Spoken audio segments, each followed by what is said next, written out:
বাংলাদেশে যে অবাঞ্ছিত পরিস্থিতি চলছে যে এই ব্যাপারে একটু বলুন।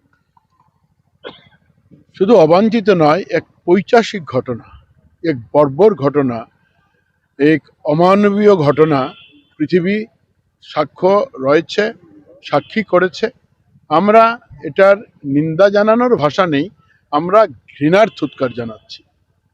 আজকের দিনে বাংলাদেশ, যে বাংলাদেশে ভারতবর্ষের মানুষ রক্ত দিয়েছে, আর শুধু রক্ত দিয়েছে নয়, বাংলাদেশ স্বাধীন করার পরোক্ষ নেতৃত্ব দিয়েছে ভারতবর্ষ।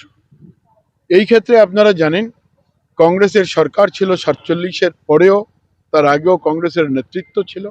আর কংগ্রেসের কারণেই দেশ বিভাজিত হয়েছে, হিন্দু মুসলমান করে দেশকে বিভাজিত করা হয়েছে। তারপরেও আমরা লক্ষ্য করেছি, পাকিস্তান তৈরি হওয়ার পরে যে কট্টরপন্থী মানুষগুলো ছিল বা আজকের দিনও যারা আছে, তাদেরকে এই কিছুদিন আগে আমরা যে সরকারকে পেয়েছি, আমরা লক্ষ্য করেছি তারা তেমন কোনো মদত দেননি, যার জন্যে যারা জেহাদি আছেন, কট্টরপন্থী আছেন, তারা মাথাচাড়া দিতে পারেন।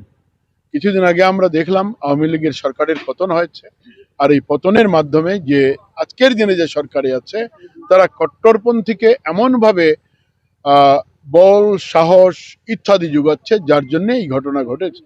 আমরা তার ঘোরতর নিন্দা করি। আগামী দিনে আমরা ভারতবর্ষের মানুষ তাদেরকে সাবধান করে দেই, তাদেরকে অনুরোধ করি যে ভবিষ্যতে যাতে এ ধরনের কোনো ঘটনা না ঘটে। আর আমাদের রাজ্য সরকার, কেন্দ্র সরকার, কারণ আমাদের আসামের সঙ্গে সীমানা আপনারা জানেন যে অনেক জায়গায় সীমানা আছে, কাজে আমরা তীক্ষ্ণ দৃষ্টি রাখছি যাতে এ ধরনের অমানবীয় কোনো ঘটনা না ঘটে।